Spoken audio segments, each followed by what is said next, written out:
And welcome, ladies and gentlemen, back to the Valley of the Judged. I am your one and only gaming monk, better known as Mildra, and with me I have two of my good brothers here. We have the three-eyed master of dad jokes, Good Brother Joe. Hello, everyone. And our resident sky pirate, Good Brother Sizer.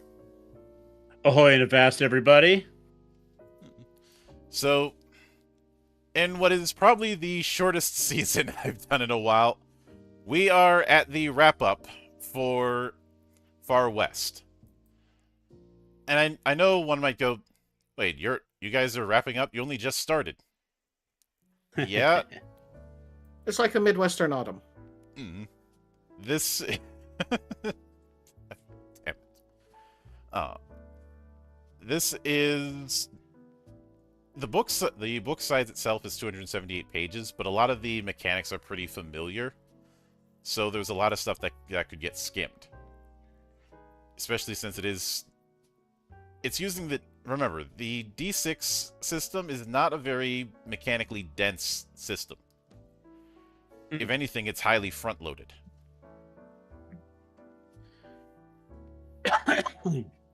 Indeed.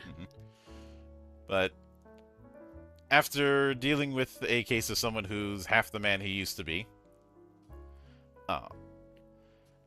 we return to the combat section.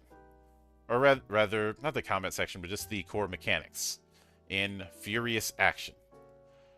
Now, some of the rules that are covered here, we kind of covered in the introduction chapter. This is more expanding on that. So, this is using what they call D6+, but for the purpose of it, it is just a variation of the D6 system by West End Games. You are rolling D6s. You have a die code associated with each attribute and skill. Sometimes you might have pips, which is just a flat +1 or +2. Sometimes a advantage or the like might give you a bonus die. Uh, Hmm. you roll all of them and compare that to a target number to see whether or not you would hit.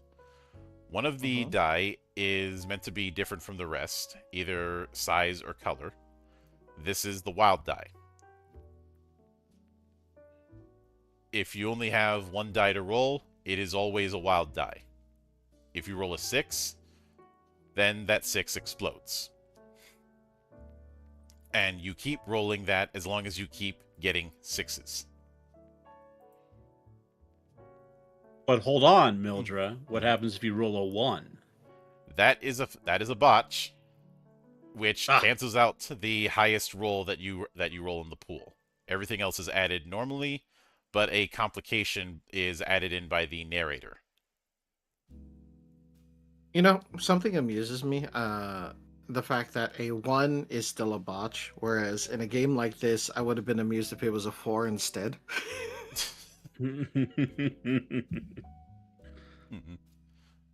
Now, a number of death. Now, when it is called a critical failure, but it's not an auto fail like in a D20 system. It is still nasty to have happen. And remember, there are ways to make more dice wild die, but that's not as much of a guaranteed advantage as it might appear. No. And of course, there is also the option of Joss or Luck. This is if you roll any doubles. If you roll doubles, then the universe has taken notice. If it's high numbers, so good Joss, that could be good luck. Things going your way. If it's low numbers or that's bad Joss or things not going your way. The way I interpret Joss, especially since there isn't full-on mechanics for it, is something akin to the glitch in Shadowrun, or what I call the and but. You know, yes, your action still succeeds or fails based on what you ended up rolling. This is just adding a complication. You know, you failed and blank. You succeeded but blank. And yep, and it looks like we're going to get some examples of complications a little further down here. Which I'm glad that this is here, because I have had a frustration with games that go the more narrative route and don't give guidance. Yeah. Or just say, the narrator can come up with that on his own. We trust that he's savvy enough. But I'm like, it might be their first time GMing. You don't know that. You can't know that, not unless you have a crystal ball or something. And one, I'm a little too tall to be Rita Repulsa, and two, I'm a monk, not a wizard. Such a headache. What is Rita Repulsa's class? She's like, she summons monsters and makes them grow. So, wizard? Probably. Who has the witch. summon spells in 5e? Witch? Yeah, okay. Especially since, early PR was trying to go for a Wizard of Oz vibe that didn't stick. Yeah. She's a wizard with a hag background. Yep. But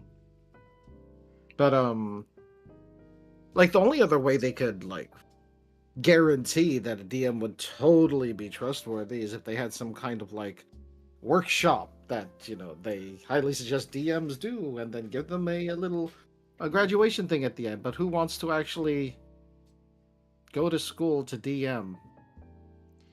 Seriously. Yeah. I mean, I might, if only to take all the advice and then use none of it. So math majors? Well, I will. I will. I'm pretty sure that I could write equations to act as a repellent the way you can write scripture to repel demons. No. I'm terribly sorry. English majors. Hmm. Mm-hmm. I can't comment too much because of, well, what happened with my English professor. Hmm. Yes, even after all these years, he's still mad. Kick. But they do go into spending spirit and destiny, which are things we've covered. But the next section is on aspects. And for all intents and purposes, aspects are the same as they are in Fate. You can tag an aspect, or you can or the GM may compel an aspect.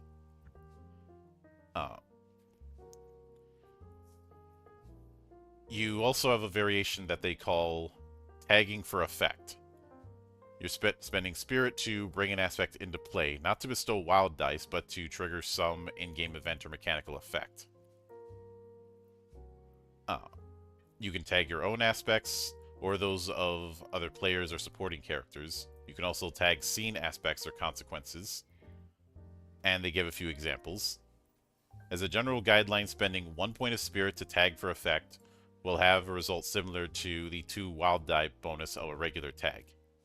It can change a scene aspect or bestow a new one. It can have in-game non-mechanical effects that the narrator judges to be reasonable. Again, I like that they do guidance with this thing. That's the reason. The lack of proper guidance on aspects is the reason why a lot of core Fate is my whipping boy.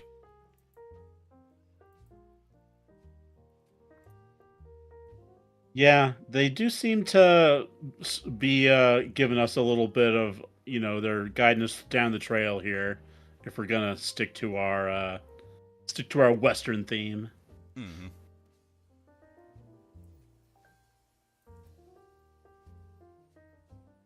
Yeah, very, very much so. And of course, when they mention scene aspects of the like, that's more a reflection of the fact that aspects are not just character-specific things. They can be tied to a given scene, or even temporary ones in the form of consequences. Now, consequences are temporary aspects that you can get in exchange for healing the effects of wounds.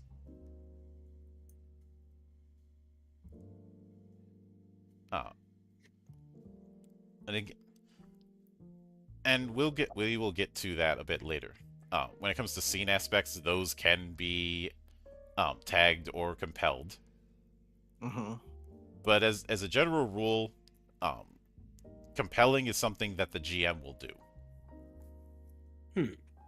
Because what it is doing is forcing that aspect to be used. Now, if you choose to accept the consequences of that, you do gain spirit. You can refuse a compel, but it costs you spirit to do so, the same amount as the offer. And of course, the narrator can up the ante of a compel, offering a higher reward, which would cost you more to refuse. I get the nature of it. I could see some having an issue with the fact that you have to spend to not get an aspect compelled. But basically spending your XP, yeah. Yeah. But I look at it as if they did, well, you have to spend spirit, fortunately. But on the other hand, if there wasn't something like that, then it would be very tempting to just always refuse unless you got ridiculous amounts of spirit. Yeah. So I can understand why the approach is taken.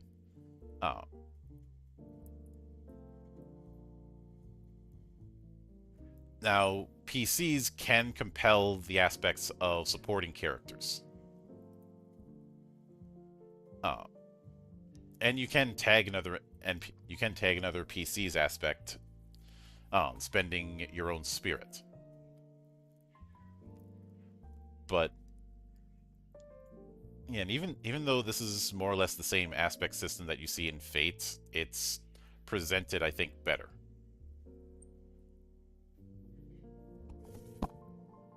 Because yes, aspects can be just about anything, but here there's at least some guidance as far as what they can take the form of. The main difference is the whole spirit thing. And there is a somewhat similar resource in Fate, though I have other problems with the way it's handled there, especially the fact that if you choose to take more than one stunt at character creation, you get a lesser refresh of that resource, which I always thought was kind of silly. Like, you're penalizing me for wanting to be able to do more than just a one-trick pony thing.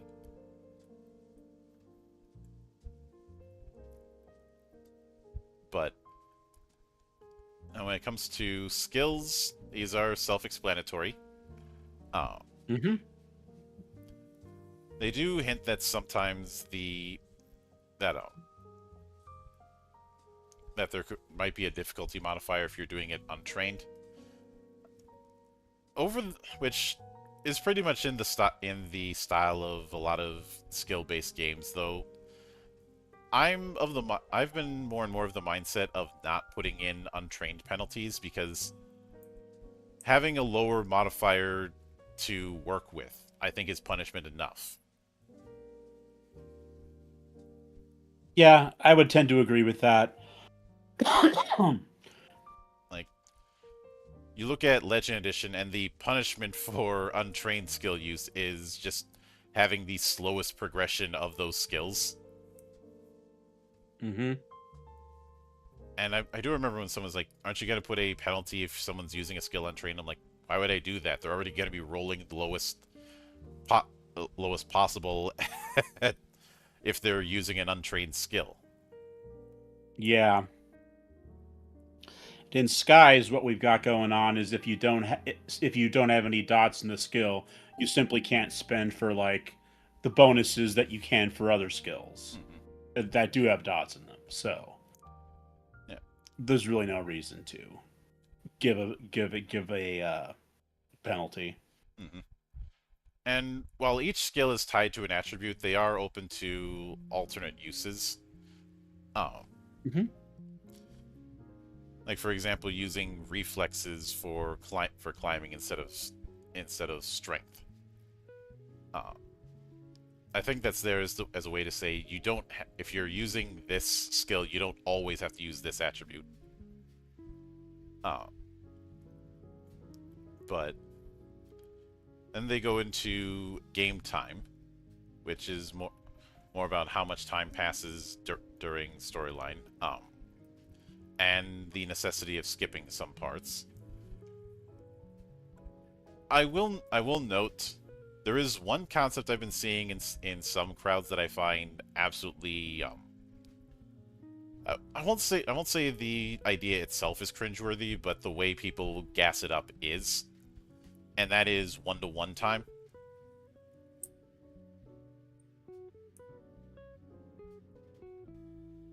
Like, on its own, it's fine, but some people act like they are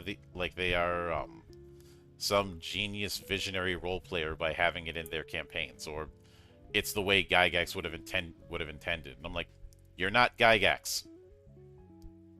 Yeah. And you may be better off for not being Gygax, but that's neither here nor there. Mm-hmm. But when it comes to combat or more detailed parts of game time, you have one action per round. Additional actions increase the difficulty of performing tasks. We'll get to that with the multi-action penalty. And when it comes to initiative, there's a few methods. One of them is whoever makes the first significant action. Uh, the other method involves wits rolls. The narrator makes one wits roll for each character in a group. The PCs make wits rolls for themselves. Obviously, this is a roll high initiative approach. Mm-hmm.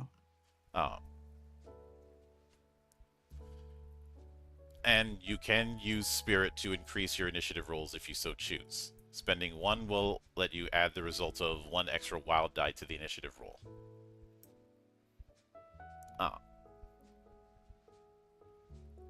And when it comes to actions, actions are exactly what you would think they are.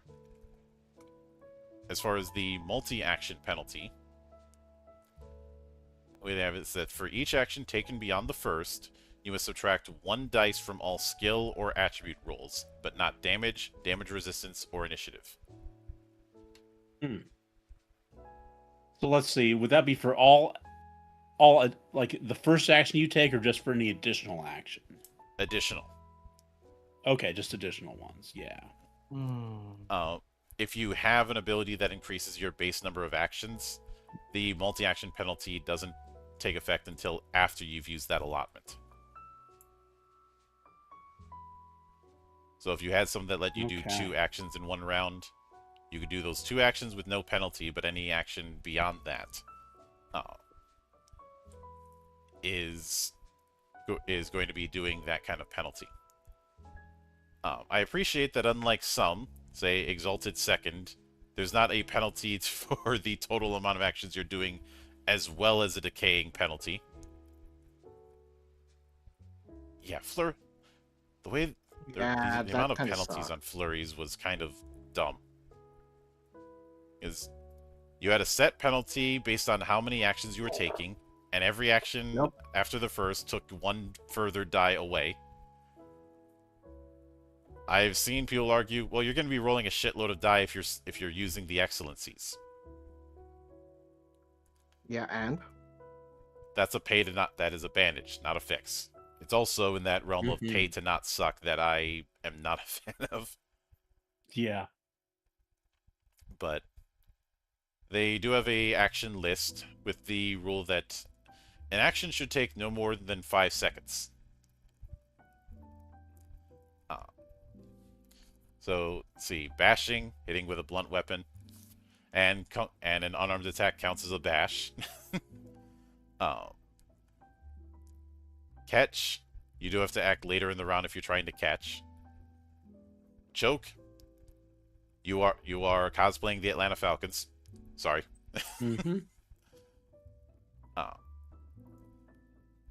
But a lot of the actions are what you'd expect. It is nice that we have a very simple setup for grappling, as opposed to half a page's worth of describing the rules. Hi, 3E Grapple, how you doing?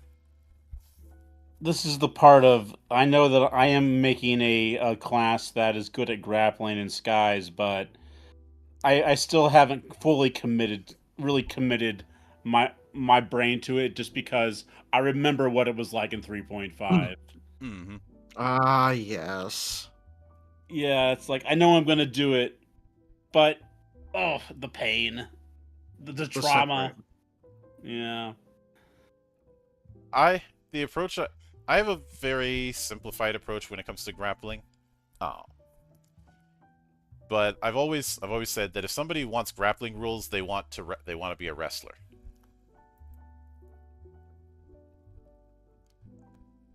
That seems to be the general approach. I remember the last time somebody wanted a grapple-based build in one of my campaigns, it was because they wanted to go full luchador. Yep. And I'm like, you know what? I will let them. I just like picking on the version that 3.5 D&D had because of the sheer wall of text just to grab. But if you really want to set it apart, not only have a grapple but have some way to throw. Oh, 'Cause definitely. a lot of grappling rules, they just have you pin and you squeeze, or you drag someone along. But people want to do wrestling moves and those kind of things. So give them some way to throw or slam somebody down. From Yep. the top rope! Now I can guarantee that that is something that we are going to do with this particular class in the system. So. Yeah. Or, at its furthest extreme, improvised weapon, person. Yep. Maybe that'll be a more advanced skill tree use. Pardon me as I do Zangief spinning suplex. I do remember with one game we were covering, I ended up asking. So because of the way improvised weapon works and how it builds off of grappling, could I throw somebody as an improvised ranged weapon? Can I hit a motherfucker with another motherfucker? Yes. I was like, and they were like, yes, yes. As much as I hate it, you can do the fastball special. Come on, everybody loves the fastball special. We do, yeah. We do. Yeah. But when it comes to free actions, they are described as anything you can automatically perform except under the most extreme conditions. Speaking a few words, a quick glance, basically minor actions. Mhm.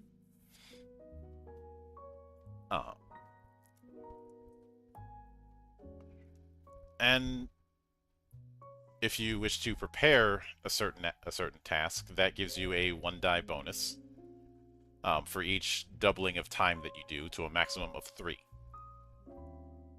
Be prepared. On the other hand, you can rush it. If you do that, you don't get a die bonus, but you do end up taking less time, and you increase the difficulty. If it's a quarter less time, that's +5. If it's half, +10. If it's 75% less time, 20. And not every task can be rushed, of course. If in doubt, ask the narrator. But then they go into the difficulties, which we already covered, as well as opposed rules. It is an interesting choice that you have a range of numbers instead of a set number when it comes to difficulties.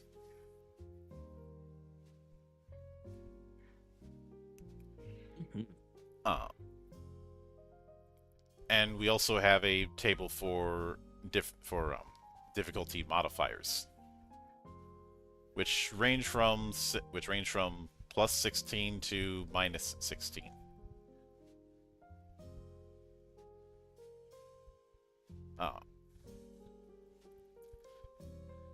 And of course, a degree of success. This is basically the difference between the target number and what you actually rolled. If it's a 0, it's a minimal success. 1 to 4 is solid. 5 to 8 is good. 9 to 12 is superior. 13 to 16 is spectacular, and above 16 is incredible.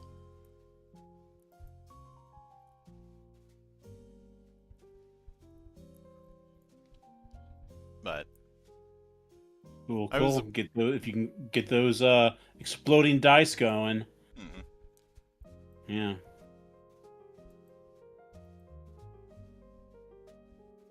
Yeah, just remember that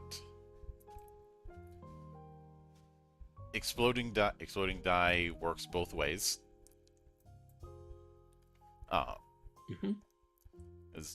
Yeah, you have a better chance of getting higher, but it could also. But imagine how much it would suck if you rolled a 6 and then you re-roll it and you roll a 1. Yeah, it really is a risk, and each time you roll that wild die.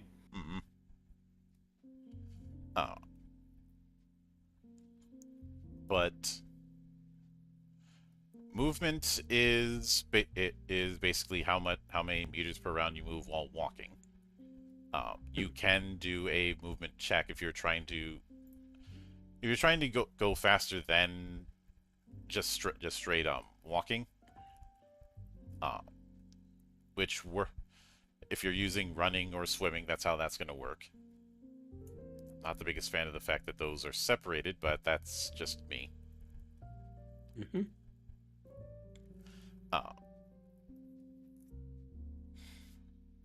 And of course, there is things like partial movement, high speed, which is twice your movement, but when doing so, it is still going to be a roll.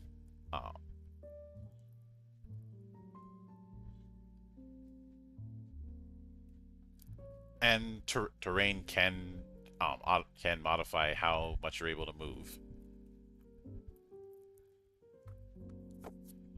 And you have a similar thing when it comes to vehicles,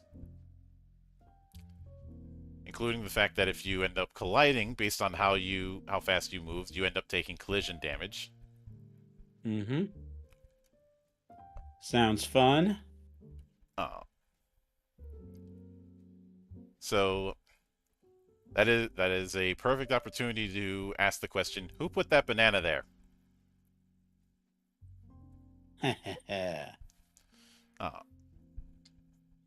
It was me, Dio. No. When it comes to combat, it is very much a skill roll. The skill that's used is going to depend on the weapon. Firearms use gunplay. Cog science weapons use cog science, or the knack attribute if the skill hasn't been improved. Throwing knives use throwing. Bows and other ranged weapons use athletics.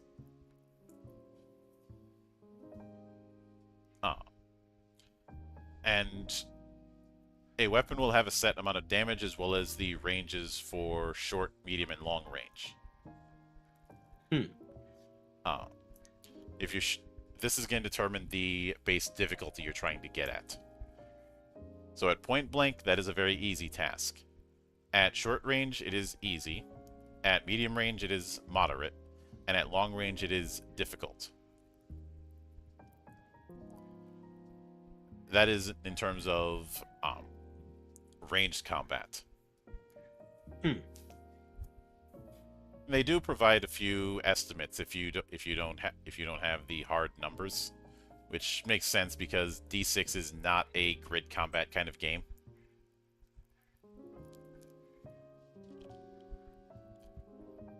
No, and this never seemed like it was headed in that direction, to be honest. It always felt like a theater of the mind thing, especially if you're going to do something wild, like, fight on a moving train or something like that.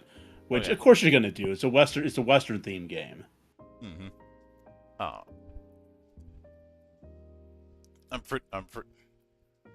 Not to mention, when you're dealing with wuxia adjacent games, I don't think they lend themselves all that well to grid combat. Yeah. Like, you look at a fight scene in any martial arts movie and try to imagine that in 5-foot grids. Yeah, you can't do it. You can't do it. Nope. You're limiting yourself. The only way I could honestly see it working is if you give very generous movement mechanics. Mm-hmm. And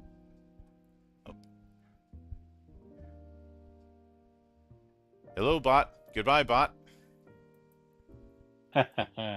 Wow, I didn't even notice that showed up until you banned it. Mm-hmm. Click on the draw is our winter monk. Now, when it comes to close combat, each melee weapon has a difficulty to use. If you manage to beat that difficulty, the attack hits. Which is certainly an interesting way to do it, but part of the reason it's done is because the target can use defensive skills. Whether dodge, parrying with a melee weapon, parrying with their bare hands, or defensive uses of Kung Fu. When you use a defense skill, you make the appropriate skill roll. You may have to add penalties for multiple actions. That roll becomes the new difficulty number you have to hit, or that the attacker has to hit. And this is in effect for all attacks of that type against the character for the rest of the round. Which does mean you don't have to make a dodge roll every time you might get punched. Hmm. That is Well, a that's nice, good.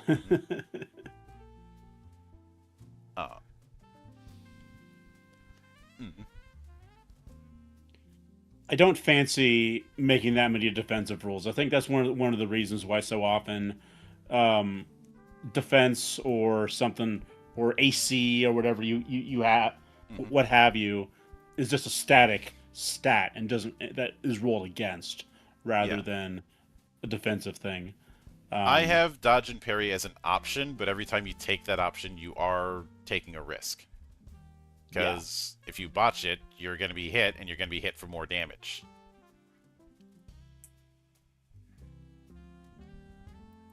yeah, that's a good way to do it. Risk reward. Mm-hmm. But they do give a few modifiers for things like cover or terrain or how you can modify the difficulty to mess around with damage through certain combat options. Hmm. Uh, so if you have like a cog gun, you can choose to go full auto and do two additional damage dice.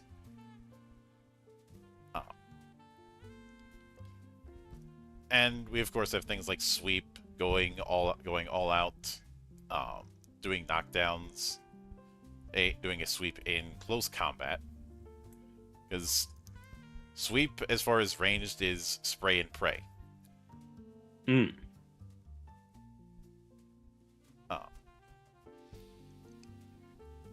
Sweep with like a 6 gun? Are we talking about more like a Gatling gun here?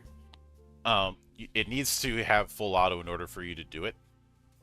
Okay, so probably more like a cog gun or Mhm. something like that. Yeah, Yeah. the good old Gatling crank. Yep. Although, given the way Yep, I cog can get science behind that. works, you might have something worse than a crank. Yeah. Uh, but there is also the option for hit locations. That is Hmm. a kind of called shot where you can aim at a particular spot. You change the difficulty, but you might modify the damage if you hit and do additional effects. Or you can have it be a random location.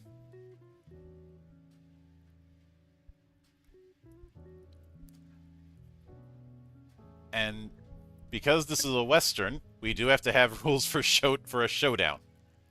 Hey. Uh, The showdowns stare ta- down, the quick yep. draw. Yeah, there we go. Showdowns take place outside of normal combat. If 2 or more participants declare a showdown, the event takes place in its own dramatic scene. If the Dong declaration Yi occurs during... Tenpai? Dong Yi Tenpai? Is that how it went? If the declaration occurs during regular combat, the showdown is assumed to take place between rounds. Participants in a showdown cannot be targeted by others until the next real round occurs. You have 2 phases, the stare down and the quick draw. With the stare down, each participant makes an intimidation or presence roll. The winner is the character with the highest roll total. They make note of their result points, the amount by which they beat the next highest roll, and save these points for later. The loser decides whether the stare down continues or whether the quick draw phase continues. If the stare down continues, they make a intimidation or presence roll again, and it works the same way as the first time. And of course, the loser can decide if this is going to continue, which they may want to have a chance to bank some result points of their own.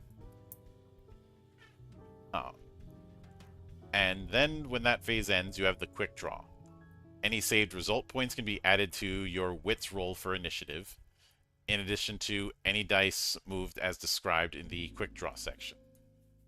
In other words, the participant who performed better in the stare down is at advantage in the quick draw, as they may keep more of their dice in their weapon skill since their result points from the stare down are already adding to initiative. Um, I'm but just thinking about the finale of The Good, the Bad, and the Ugly now, where the man with no name faces down with angel eyes. mhm. In a very long but very dramatic stare down. Oh, I mean, the something way that else. they phrased it, again, I'm just reminded of Shaolin Showdown. The other thing I could bring up is the bathtub scene in the Wild Bunch. The whole, I finally learned how to shoot with my left, and then he gets and then he gets shot. You know, if you're gonna shoot, shoot. Don't spend all day talking about it.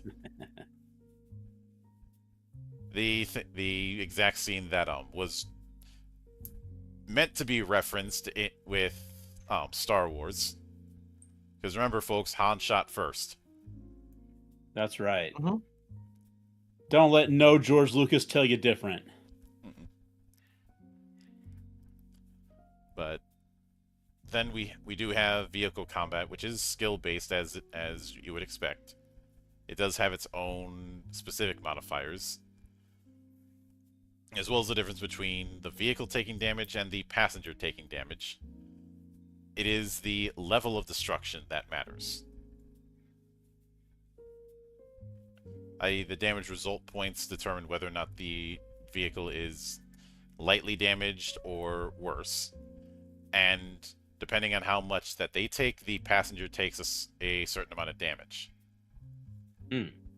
Like if it's very light, they don't take any damage. If it's the damage results points are 16 or higher, the vehicle is destroyed and the passenger takes all the damage. Yeesh. I suppose this was in the days before seatbelt laws. Well, if somebody throws a stick of dynamite in your vehicle, I don't think a seatbelt's going to save you. That's true. Uh, Might actually prevent you from mhm. getting saved in that point. Or get you transported into a movie. Wait, Mhm. wrong series. uh, I know a lot of people hated Last Action Hero. I thought it was fun. I think it knew what Boy, it knew what I it haven't was. seen that since the 90s. Mhm. Taking me Uh, back. mhm. But when an attack hits, the attacker rolls damage. Ranged weapons do a set amount of damage, versus melee weapons have a damage code of your strength plus 1 die. Hmm.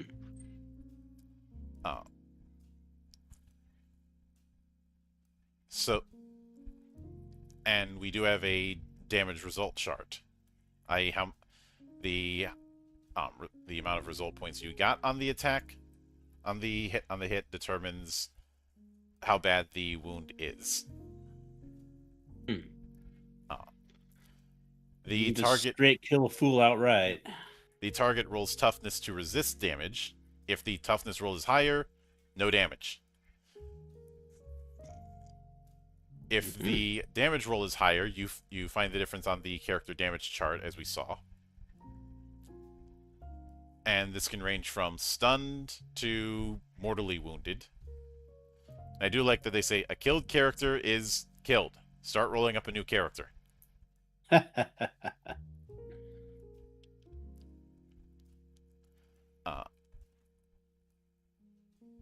Which, Yeah, good to know that ahead of time. Mhm. To know the deadliness of the combat.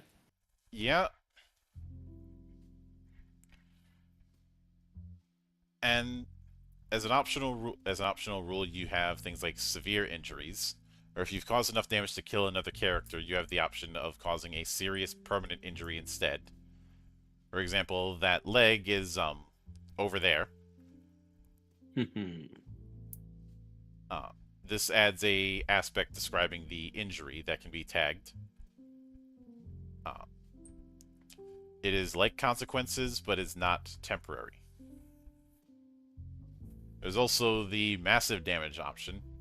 If you incur 2 wound levels within a single round, not only do the normal modifiers for the greatest level apply, but you also can't do anything but defend or run away for the next 2 rounds. In either of them, you make an easy stamina or willpower roll as an action to try and recover from the blow and shake off the penalty. If this is declared as a multi-action, then the multi-action penalty is applied. If you succeed on that roll, you can act as normal in the next round. So this is not massive damage in the way a lot of people think. It's more like suppression.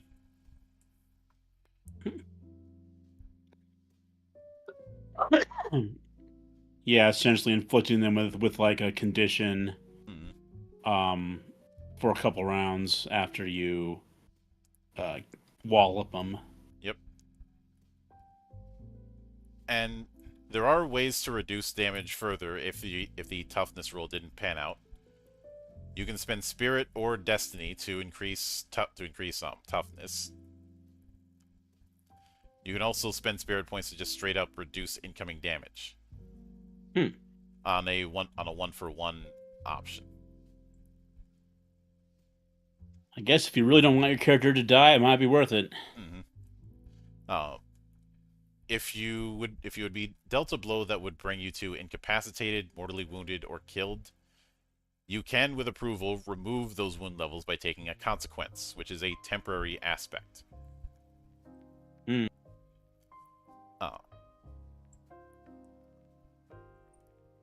Now, you can only do this once. You can't double dip on consequences. If you do that, you're prone.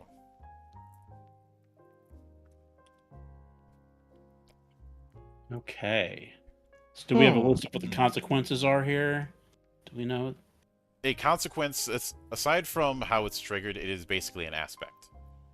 It's just an aspect that isn't permanent. But because it's an aspect, there's no need to repeat how it's going to work. It's just this is an aspect that can be tagged or compelled or tagged for effect. Yeah, so maybe it could be like broken wrist or something, and then you become less good at fist fighting for a while or something like that. Yeah. Now, when it comes to healing, they do note a wounded character has to rest 1 full day before they can start rolling for healing. If you were wounded twice, you have to rest for 3 days. And when you're healing, you can do nothing but rest.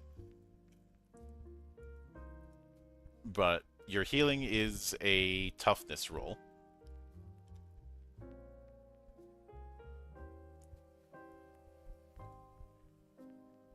And depending on if you're incapacitated, you have to wait a week.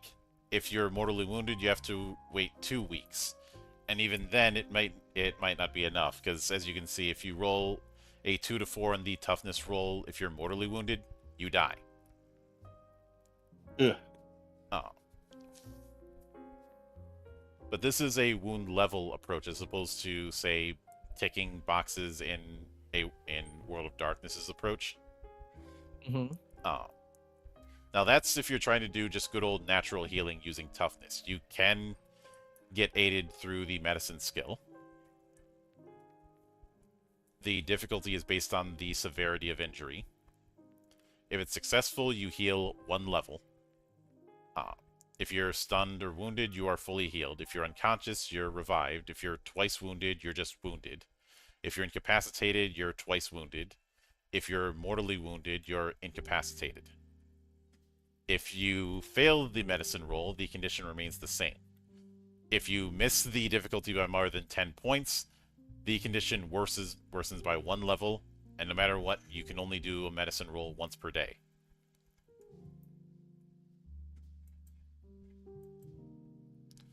So I'd say that's a good way to reinforce that things are going to get very violent. I mean, a standard pistol has 4 die of damage.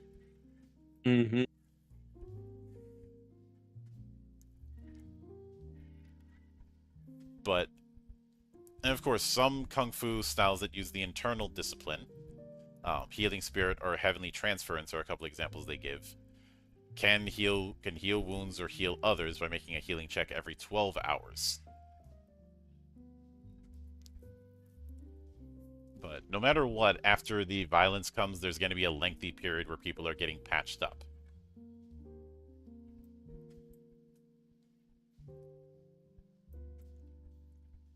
But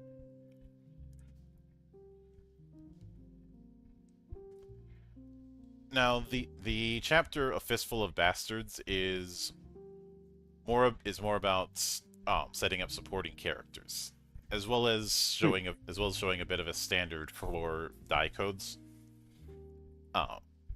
2 die is considered average.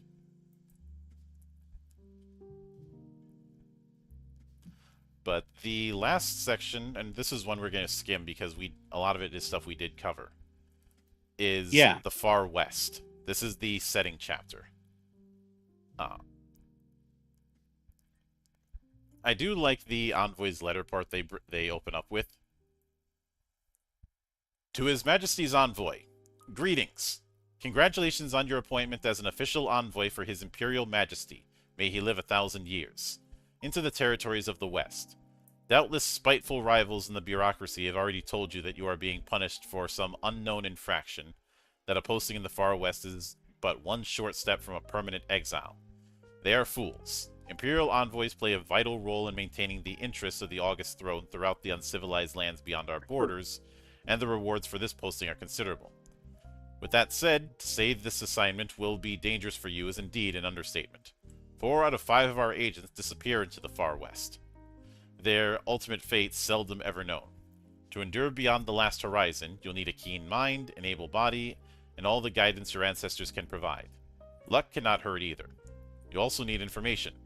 To that end, the Office of Delineations has assembled this very brief primer highlighting some of the points of interest concerning the barbaric western regions.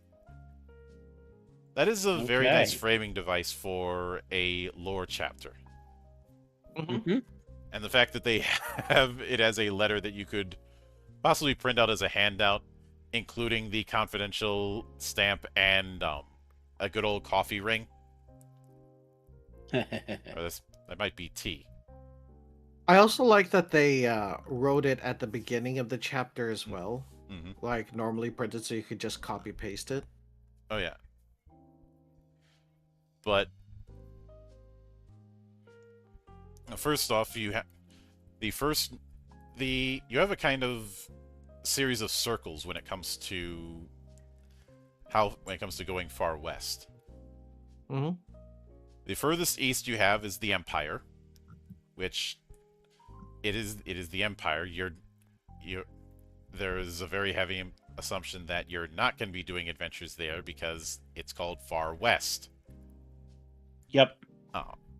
Outside of that is the Periphery. Mm-hmm. This could be considered the borderland. Imperial law still holds sway, but things are a little bit loose.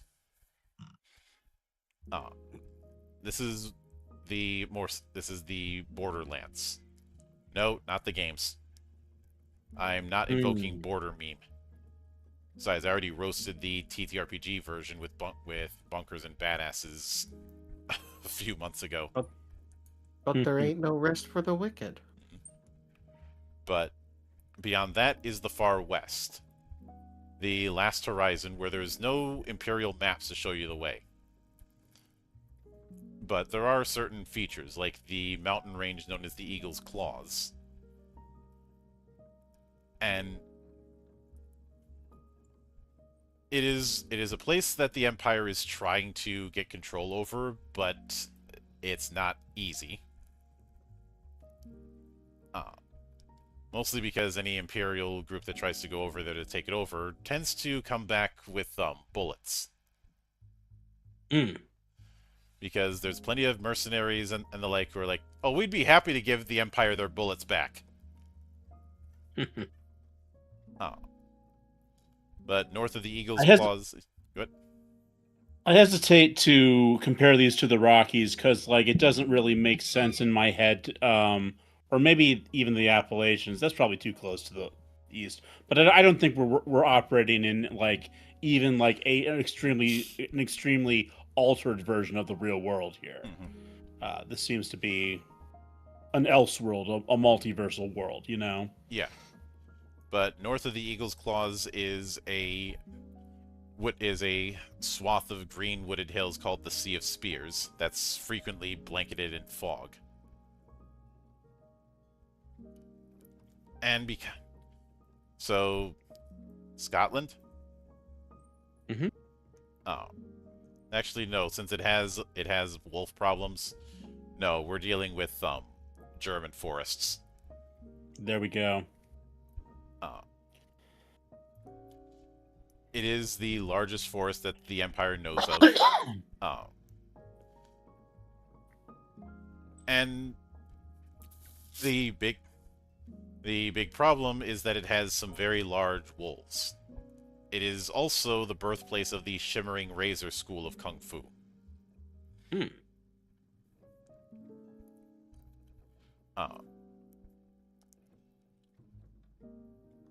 But it's also where Yeberon wood is grown, and nowhere else.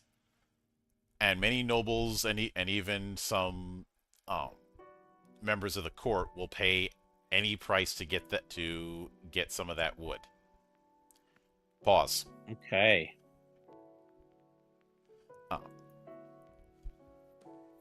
But of course, so it does have a very strong lumber industry, and because they know that nobles and courtiers will pay a high price for that type of wood. Of course, they can drive up the price and play hardball with it.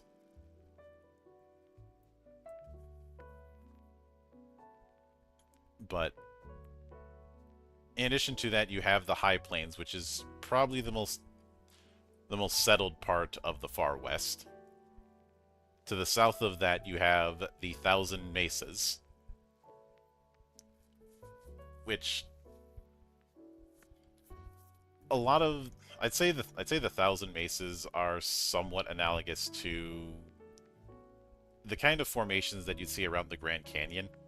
Not in the same sense, but a lot of rocks and dirt. Badlands-ish setting. Yep. Though there is a port town in the form of Sadoa. Though this is a place where you could probably get anything, but also get screwed by anything.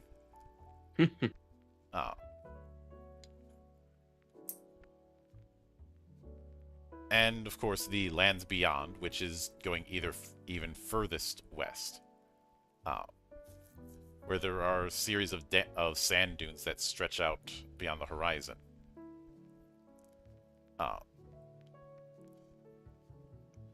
It is described as an abode of dragons, and death comes quickly to those who wander there, but also a place of great austere beauty. So if you want to go even further into the frontier, that's one way to do it. And they do go into the.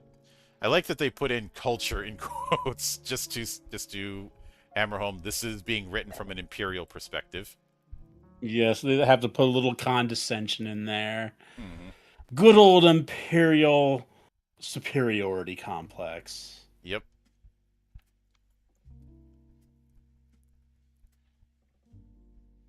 But there, a big emphasis on personal honor is put in, both their own personal honor and that of either family or clan. If they give their word, they will see a thing done. If they swear an oath to accomplish something, they will assault the very fortifications of heaven itself, with only death dissuading them. They care little for ranks or titles, save those hard-won, though they set a great store by names.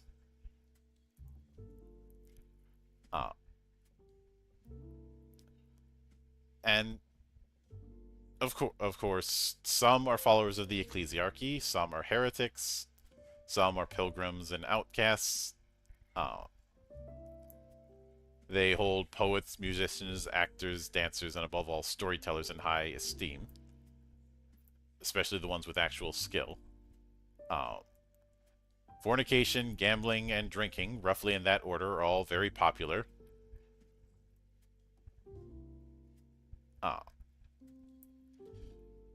Which, I guess you could say they have their priorities in order. Mm-hmm. Uh, and then bringing up that there are the martial artists, which these simple words can never prepare you, Envoy. You think you know the limits of what Kung Fu can do because you've seen the Imperial tournaments, watched the Sudden Storm matches. There are martial artists in the far west who can dodge gunfire. There are others who do not bother because most bullets will never penetrate their skins. There are folk who can seemingly run on air, knock a body unconscious from 10 paces away, shatter steel with their bare hands, or kill a man with raindrops. The bit novels barely scratch the surface of what some of the denizens of the West can do with their kung fu, and even so, they are laughed at as wildly exaggerated entertainment. You won't be prepared the first time you encounter one of the true walkers of the Dust Road. None of us ever is. I like that that's present there because it gives one giant answer as to why the Empire doesn't try and just steamroll the far west. Mm-hmm. Yep, they're a little frightened of what they of the of what kung fu is turned into, what it's mutated into out there. I'd also imagine, I think in some bits of the history they did try that, and it blew up in their face. Yeah. Plus the whole thing with parts of the periphery declaring independence, leading to long and bloody struggles. Mm-hmm. It's a case of could we fight them and win? Maybe. Could we do so in a way that isn't going to bankrupt us with how much we'd be spending? Maybe not. Remember, Quark solved the problem of war with economics. And let us not forget the 9th rule of acquisition. Every man has his price. Mm-hmm. Mm-hmm. Mm-hmm. But they do go into a history of the Far West, which we did cover in the introduction. Mm-hmm. Also, I'd be remiss if I didn't point out that on page 169 there is a very familiar-looking monastery. Just a little, right? Mm-hmm. Not like I didn't use this monastery as my stream representative for years. Nah. Also, For the- that looks way too green. It is a rotoscoped version of the Paro Taksang monastery in Tibet. Which, it looks like it's on the side of a mountain. It's really just a large hill. But what is a mountain but a really large hill? mm-mm. But of course the other reason I think that they haven't tried again is the fact that in addition to all the problems in trying to bring the periphery to heal, there were internal issues. Namely what happens when the new guy running the Empire isn't all that cut out for the job. Ah, yes.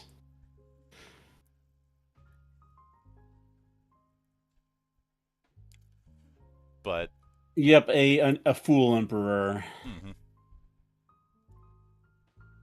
And when it comes to things like the culture or travel, it is about what you would expect. Though it doesn't look like airships have become a thing yet. Mm-hmm.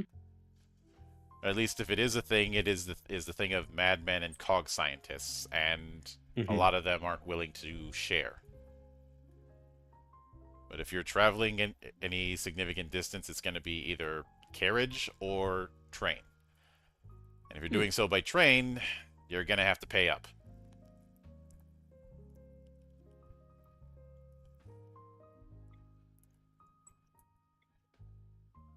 And of course, my rail boys, if you mess with the way the rails are working, they're not going to forgive you for it. Mm-hmm. They will speak the language of wrench. Mm-hmm. But of course there are the strength of law further out west is not as strong as one might expect, but there are the equivalent of lawmen, and some of them do have imperial badges. The law. But as we kind of hinted at when we covered the factions, there is a difference between the weight of that versus the weight of the local lawman. Yep. And there does seem to be a implication that when it comes to the imperial badge of office out west, they are spread a bit thin. Yeah. Also, the amount of respect they garner is varying. Mm-hmm. Of course, Feels like if you decide to fight the law, you may be the one that wins this time around. But after a bit of coverage on goods and services, they do go into the religions of the far west. And despite it being called the ecclesiarchy, it is far more akin to Chinese mythology when it comes to the approaches that it's taking.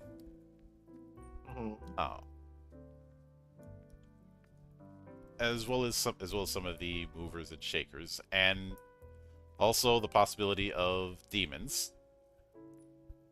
Just a couple. Mm-hmm. But the main faiths are the ecclesiarchy and Baichaoism. Which is a less formalized version of the ecclesiarchy.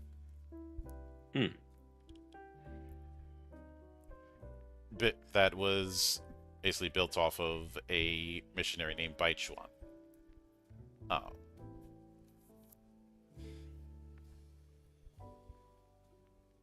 And is definitely a religion that is built off of living in the far west, as well as a offshoot called the Living West sect.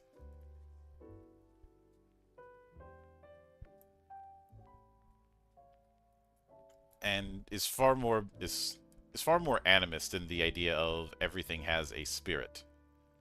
Though their attitude has gotten them on the bad side of the ecclesiarchy.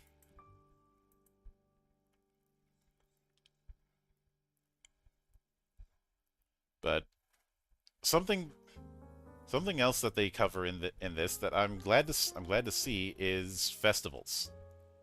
Ah, yeah. Like you have the Fire and Dust Festival, which is a big celebration. Despite how dangerous the West is, it is still done. And you have things like Departed's Day. There are no graveyards, though some homes have family shrines where the ashes from pyres of relatives are kept. This is usually a festival that takes place during late spring. It almost feels like a mix between funeral rituals you might see in East Asia and a little bit of the Day of the Dead.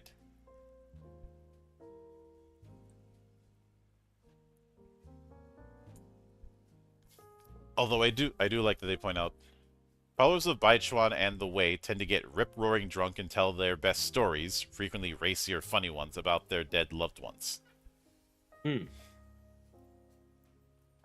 I.e., some people treat Departed Days as a solemn one, and others do the whole celebrate the life of the person approach.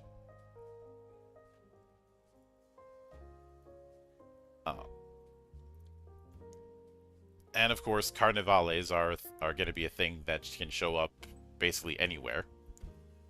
No one knows when the traveling circus is going to be in town or where they're going next.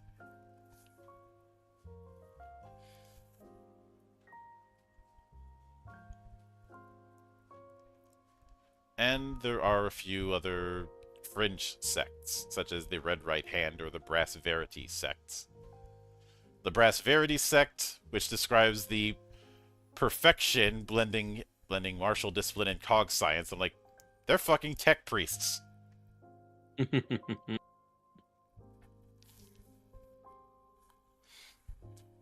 And often undergo surgery without the benefits of anesthesia, so they're fucking crazy. Yeah.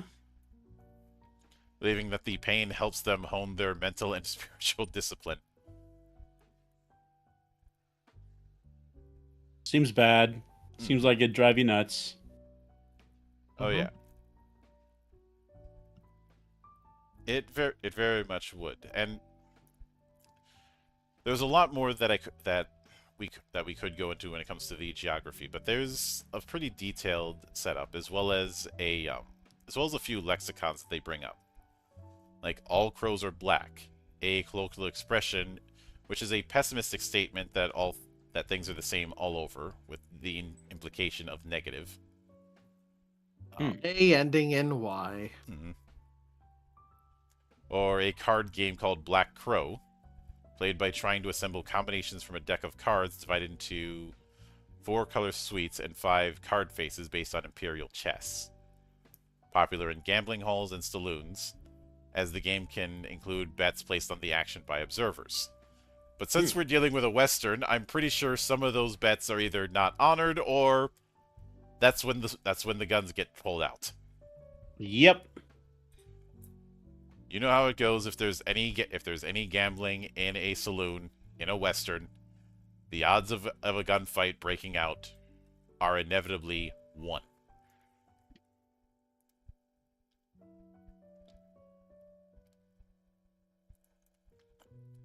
But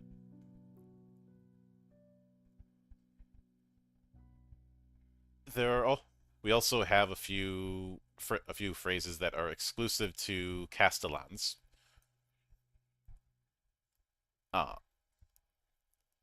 Which we kind of saw Castellans as the traveling performers sect not far removed from El Mariachi. Mm-hmm.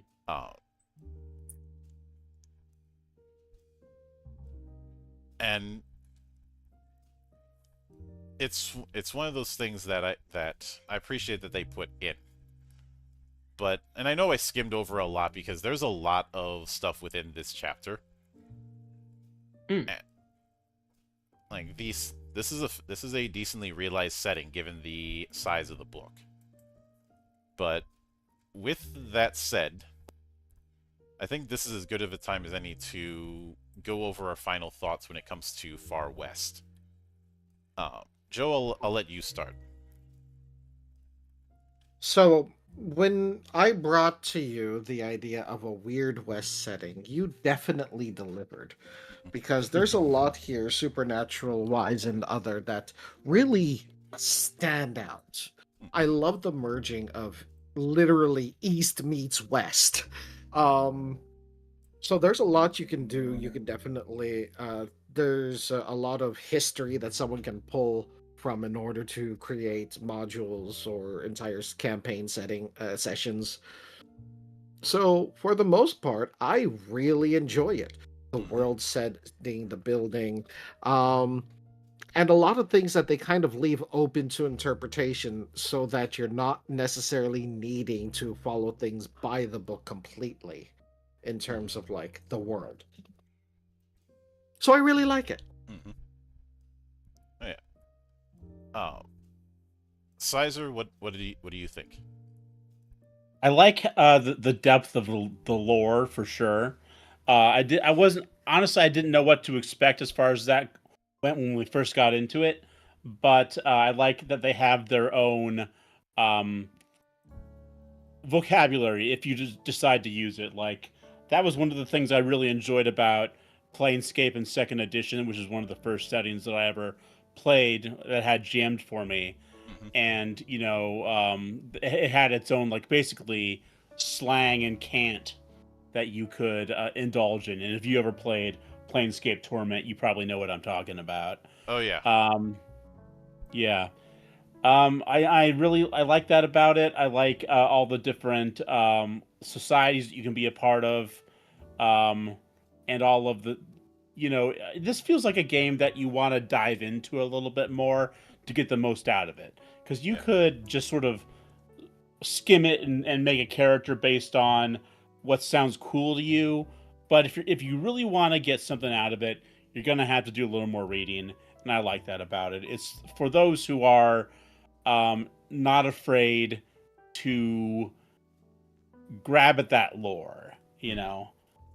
I think that people who enjoy doing that are going to get a lot out of it. I'm trying to think about anything I didn't like about the system. There wasn't anything that really stood out, I don't think, except maybe like we like the formatting issue of the big dumb list, which none of us are really a big fan of. Hmm. But yeah. Other than that, I don't really have I don't have too much of an issue with it. I think it's a good idea. Hmm. Oh, I do see they're trying to have Sky Pirates, so I don't know if I like that. But no, it's okay. That's okay. Other people can be Sky Pirates too. I won't hold that against them. Hmm. So don't do a let's play of Skies of Arcadia is what I'm hearing. Yeah, yeah. You better watch out. I mean, like, I don't even know how you do it anymore because, like, it was only ever on the Saturn and the GameCube. Not Saturn, So just GameCube. And was it just GameCube? It emulation was is the just thing. GameCube. Oh, Okay, how about like Final Fantasy 12? Well, one of the most famous Skype. Yeah, you better be talking about Balthier and not Vaughn. no, he's talking about Bosch von Ronsenberg of Dalmasca. Oh my god. I'm the real Bosch. Oh gods, I hated that segment. Yeah. I hated it, but I enjoy using it to mess with people. Yep. But no, as far as my take, especially as somebody who's no stranger uh, to the D6 system. What we effectively have is the core of D6 with a few tweaks and adding in aspects. Adding in aspects is a natural touch. Like as much as I enjoy the D6 system, depending on which iteration you're using it with, it can feel a little vanilla. Mm. Which especially like the original Ghostbusters run, not Ghostbusters International, but the Frightfully Cheerful one. It's nice, but it does feel a little slim. It feels like something more could have been added in. Works great as a beer and pretzels game, though. Yeah. Obviously, the greatest strength that Far West has is its setting. Because this is a setting that you do not see many other people attempting, for one. And two, it's one that is ripe with a lot of potential. As cheesy as some of the rotoscoped versions of photographs were, it definitely adds to a sense of style.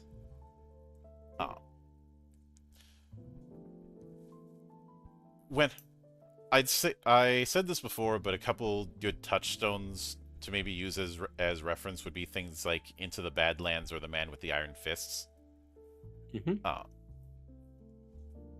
Now, that being said, there were times where I could have swore this came out in like 2006. Just in terms of presentation, in terms of some of the design decisions. And now, when it comes to the core mechanics, there's a lot of stuff that works pretty well. I think there was only one element with the core mechanics that I really had an issue with, and that was because I felt it was a little too stingy. And that is the way Spirit works. And the way you have to spend it to develop Kung Fu as well as use it. Yeah, we had that conversation about that. Like, yeah, now that I think back on it, yeah, that does seem to be a problem, and something that I would personally feel inclined to homebrew away. Yeah, it's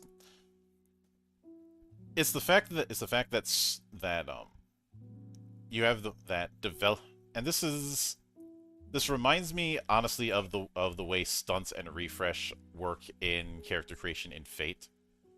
Mhm. Refresh is going to be how easy or difficult it is to get Fate points back. Uh, if you take more stunts than just one at character creation, you get less refresh. Uh, and I understand what it's trying to do with that, but I feel it always sent the wrong message. Mm. Especially since outside of stunts, there's not much in the way of unique actions in a game like Fate. And this problem isn't as blatant there, but it's the fact that you have to cut into your resources that you use to use kung fu in order to develop learning kung fu. Mm. And as we mentioned before, I'm not the biggest fan of the fact that they did the kung fu techniques as one big dumb list. I honestly think it should have been separated by schools, especially since there is a very strong sense of faction play within Far West.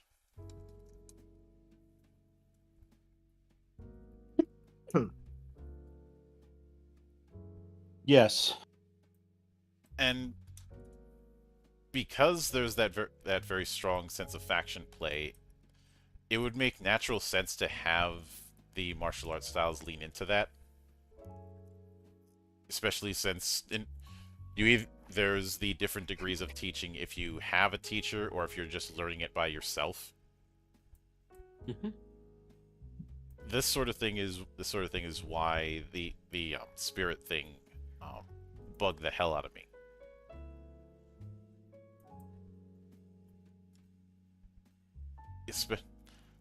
Especially since because of the fact that it's in that big dumb list, you are gonna run the risk of analysis paralysis. Since I've been picking on 3rd edition for a good chunk of the stream tonight, consider the way feats were presented in 3rd edition and 3.5, where it was a giant list full of a bunch of traps. And because of how big of a deal kung fu techniques are in this game, it's arguably even worse, or at least a bigger offender. And when it comes to the kung fu styles being divided into different skills, I think I said this at the time. I was like, what? If you're gonna have it as a bunch of big lists, why not just have it divided between the different skills? Mm-hmm. Mm-hmm.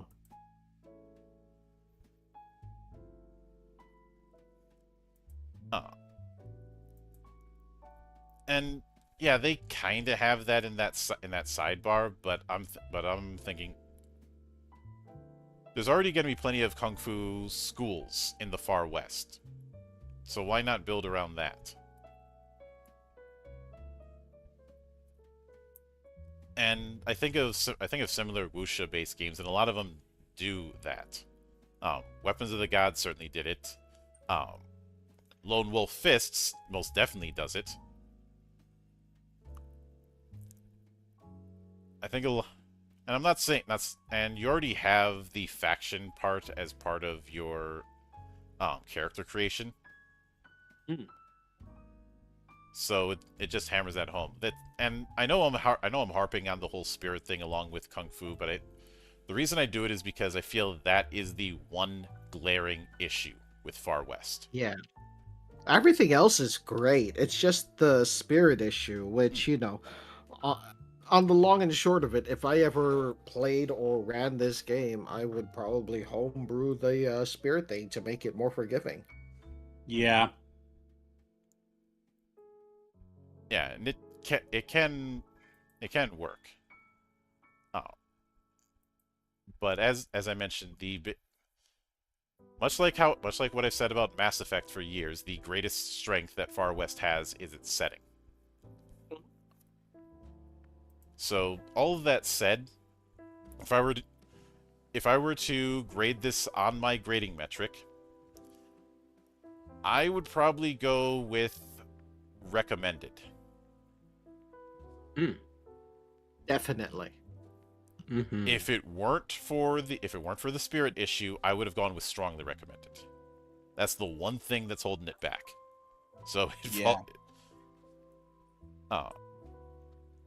Now, if somebody wanted to take the setting and adapt it into another system, depending on which system you want to adapt, you're going to have your work cut out for you.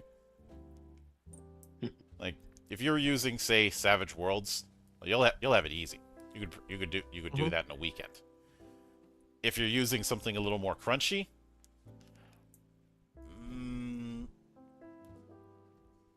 good luck.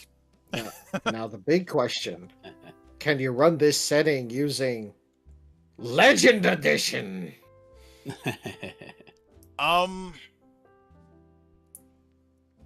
You would have to vastly bottleneck what jobs are available.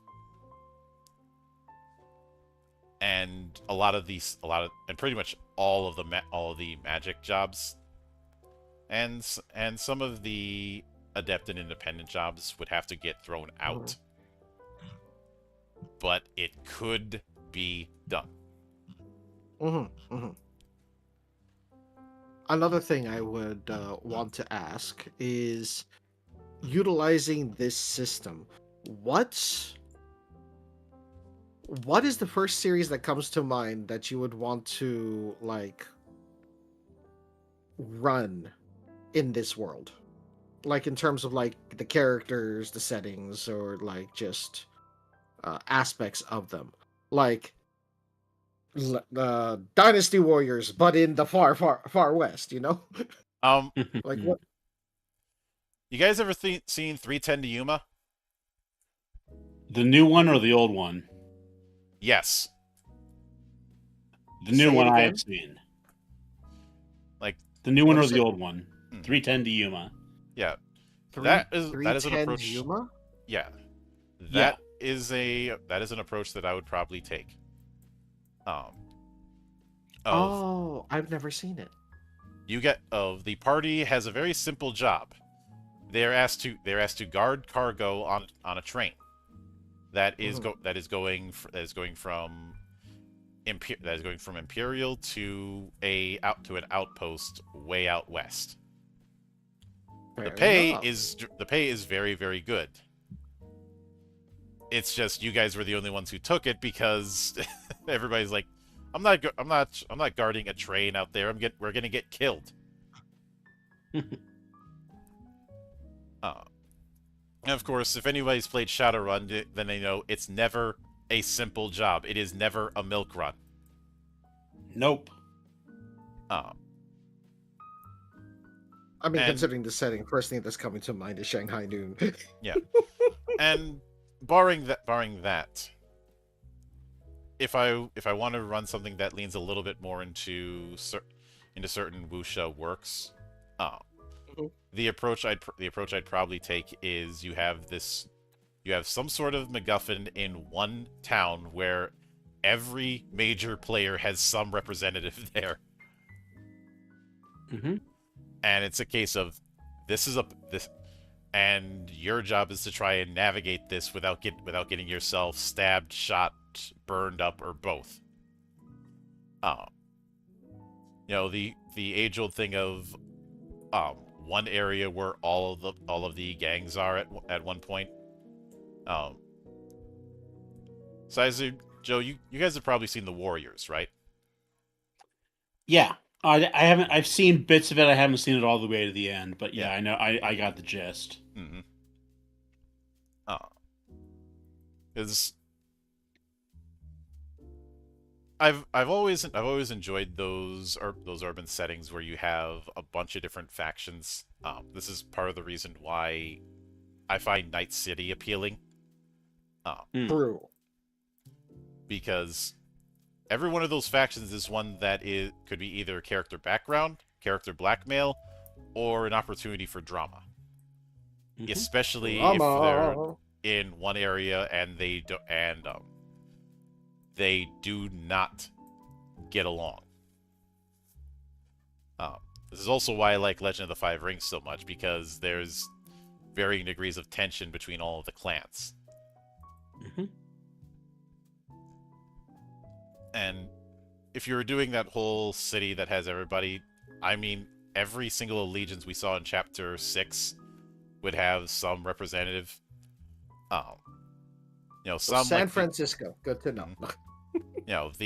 something like the Foxgloves would just have it that it's in one of their towns. The Iron Dragons would have it that a new railway was built there, and they're there to make sure nobody does anything funny. Mm-hmm. The Jade family is there to try and screw somebody over. The Mariachi is just in the wrong place at the wrong time. The preachers there as you essentially have missionaries who because of the complications can't leave, and the possibility that among all of this is a ranger in secret, leading to which means the Twin Eagles are looking to collect that bounty, and since they've promised that they're going to be dealing with him, it has to be carried out. And if this sounds like it's a shit show waiting to happen, yes, that's exactly the point. Everybody knows that things are going to go south real fast when the match gets lit. Which is a perfect place to put in a wild card like a bunch of adventurers in the wrong place at the right time. Mm-hmm. Okay. So, Magnificent Seven, but here. Yeah? Because we've had the Seven Samurai, we've had the Magnificent Seven. How about a wuxia version? Or would that just be Journey West? No, because Journey West is a maybe cha-cha. That's true. Mm-hmm. No, this is Five Deadly Venoms. Ooh, yes. Or just throw a dart at a dartboard list of any of the Shaw Brothers movies, and you won't be far off. True. Heroes Shed No Tears. And I've mentioned it plenty of times, but what I consider the definitive gateway drug into wuxia films is still The Bride with White Hair. You're not wrong. Is it the best one? No. But in terms of being as pure wuxia as you can get, it is an ideal middle ground.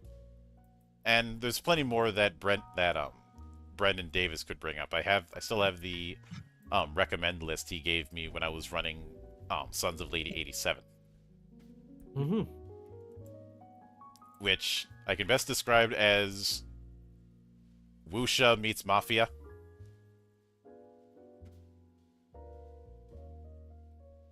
Like,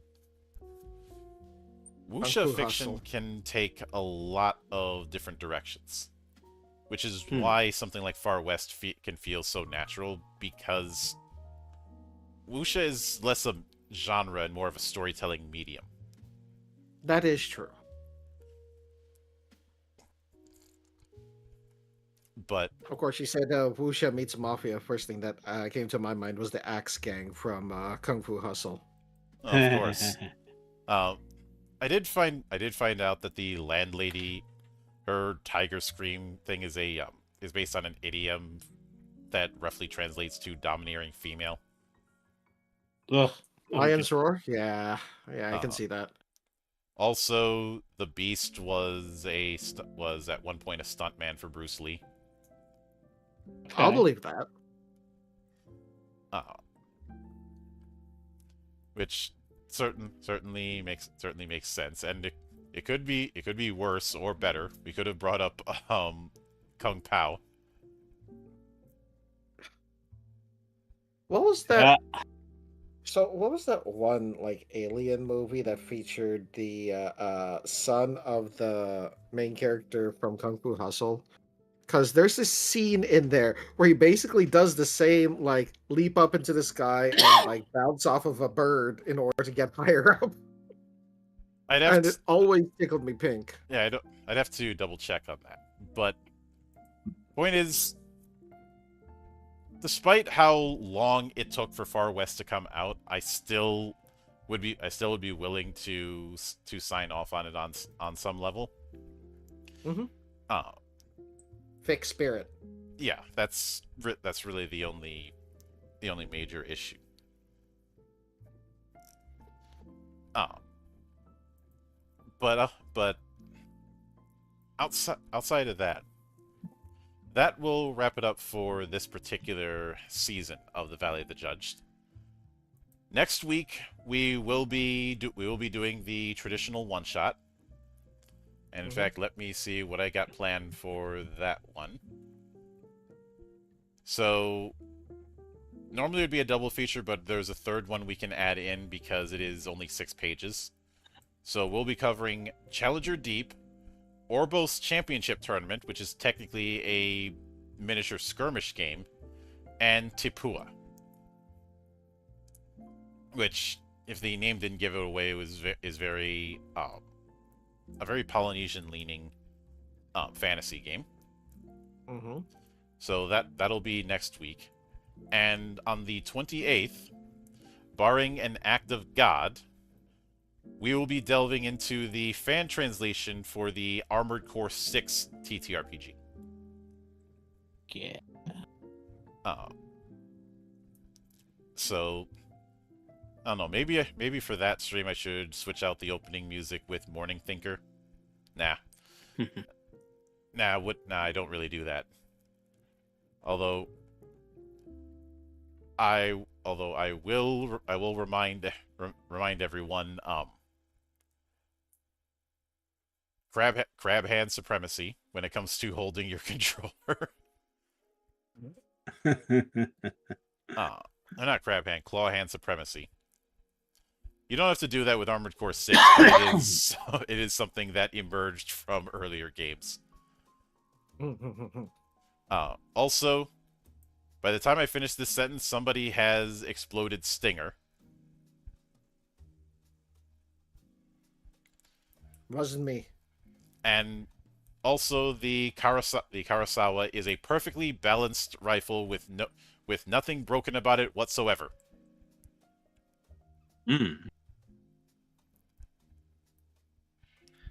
You can't. Well, I just started playing the game, so I'll once I get a little further into it, maybe I can comment. Yeah. Which game again? AC6. Oh, got it.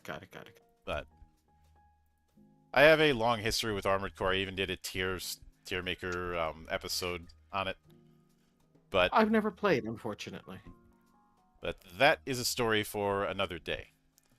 So until then, on behalf of the good brothers present and not present, my name is Mildra. I am your gaming monk. Stay fucking frosty, everybody.